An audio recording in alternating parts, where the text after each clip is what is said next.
سر و رنگش جمع که دانه صدر پا دانه صد یک پینجایی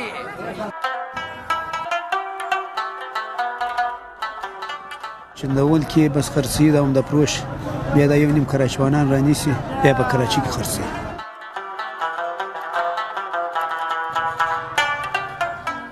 سلامونه نیکی هیله مې ومنئ هیله ده چې روغ او جوړ خوشحاله بیاست.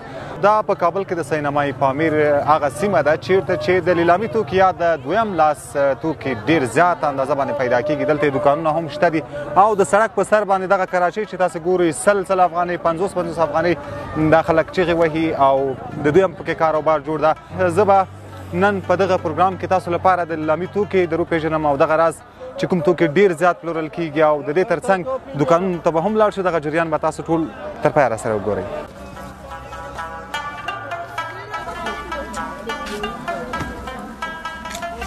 ولید احمد په سینمای پامیر سیمه کې د لیلامي بیلابیلو توکو ستر دکان لري. دا چې له څه وخت راهیسې په دې کاروبار بوخت دی. د لیلامي توکي له کومه ځای راوړي، کوم توکي ډیر بازار لري او په کوم وخت کې د پلور بازار ډیر ګرم وي، په دې اړه داسې وایي. الحمدلله خدای شکر دی. اوس همدغه درې میاشتې زموږ سیزن او دغه وخت کې به ګرم جامې ښې خرڅېږي. دا خو موږ همدغه هلته اخلو تجاران نه، خو دا اصلا کې نورو هېوادونو نه راځي موږ به کراچۍ نه مثلا راوړي تجاران نه موږ اخلو. ولید احمد وایي د لیلامي توکو ښه والی دا وي چې په بیه ارزانه او ډیر ګرم دي. هغه وایي د ژمي لپاره یې ځانګړی پلان دا وي چې د خپلو مشتریانو د خوښې وړ لیلامي توکي راوړي. مونږ خو فعلا د ژمي مالونه راوړي دي ګرم، مثلا دغه نخي مالونه خلک ډېر خوښوي، لږ متوسطه دي، نورماله دي، ډېر ګرم هم نه دي. او بیا دغه اوډي خلک خوښوي چې خوله هم لري او ګرم هم دي، دا به نسبت د هغې نه.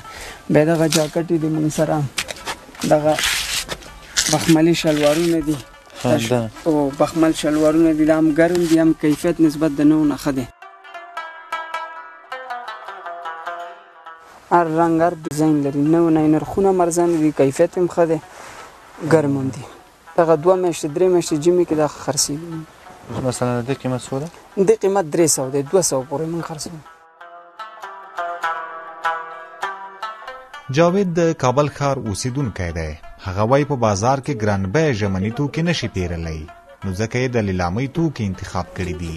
نوموړی وایي په لیلامي توکو پیرلو کې ځیرکتیا او لټول مهم دي. که چیرته دا مهارت څوک ولري، کولی شي چې ښه مناسب توکي راونیسي. 50 په حساب باندې سر د سلاب ته زموږ صحیح خبر وکړه دلوالم 1500 ورکوړو 300 کېږي. یو خبره زمونږ هم د سلاف ته اول نفر دکان ته مې راته نشوي 400 دي حساب ته ضرورت بس 300 روپۍ در کوم ته کېږي خدای کرا راځه ورکړه راځه.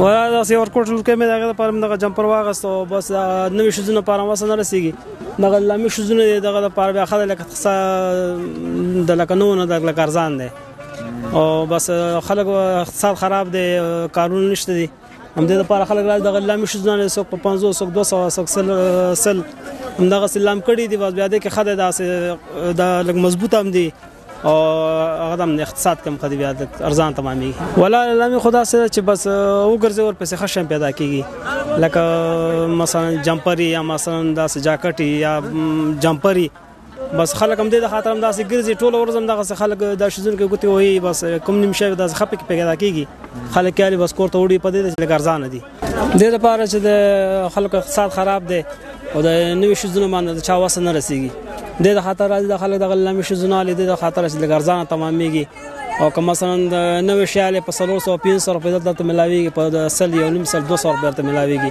او بل چې دی بیا هغه کم خدي مضبوطواله کم خدي کنه نوې شهر ته مثلا په میاش کار کې درته یو کال کار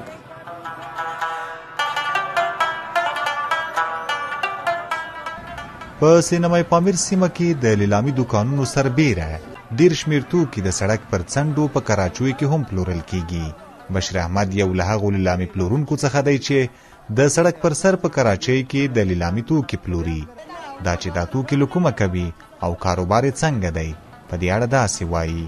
یاره زرده مو اوس ګزاره کوي شکر د یو نیم د پاکستان سره راوړي غټ تجاران چندول کې بس خرڅي د هم د فروش بیا د یو نیم کراچوانان رانیسي بیا دلته سره سورتي سره د قی جلاکي بیا په کراچي کې خرڅ مختلف شي درې لاس شان کې وځي یو د سیارزاني یو د دکانداري مالي خو بیا انګره په لیلام باندې موږ باس ولې ځکه به دی باندې په دکانداري کې شی په فروش رسیږي د کراچي پر سر باندې بس لیلام کوم وخت بازار ډیر ګرم وي بس دغه اوس بازار وي چې یخ ولګیږي خلک راوځي به شي میرانیسي چې کوم وخت میاشته د یخ ته تیر سي د قوس ته بارونه بیا خلک ځان پرکې بیا شي. نن سبا په کابل کې وخت ځین ولایتو کې وخت د نو نم د لیلامي توکي خلک ډیر خوښي د دې علت څه ده ولې دې نه خو نه سي چې اوس یو خیسیت ادا دي شي چې زبردست شي د خوندور شي د اول کوالټي ده د چې په نوې کې وخی په خارج کې ډیر پیسې دي نو دا به د خاطر باندې خلک خوشي شي چې د دې دغه خلک تر معلومیږي قیمت هم کم ده قیمت هم کم دی او دلته کارم کوي دي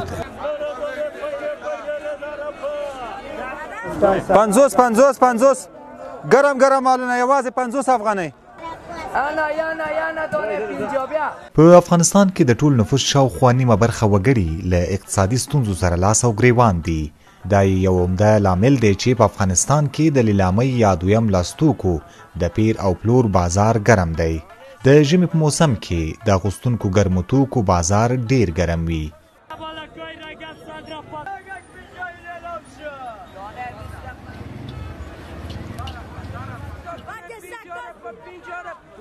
دا په کابل کې د چمن حضوري سیمه ده. دلته بیا هر وخت د کور د ضرورت د ځینو توکو لکه بخارۍ، فرشونه، غالۍ او دغه راز د کور د اړتیا وړ د پخلي او ځینې نور لوښي هم پیدا کیږي. په دې سیمه کې له موسم سره سم توکي بازار ته وړاندې کیږي.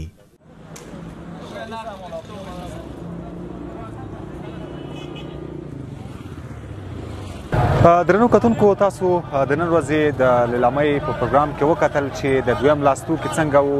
نو په دې هیله درنو کتونکو چې دغه ټول جریان ستاسو په دې ننني پروګرام کې د خوښې وړ ګرځېدلی وي. تر بیا او بل دغسې یو پروګرام چې زه به ستاسو په درنه خدمت کې حاضرېږم تاسو په پاک رب سپارم. الله مو مل شه.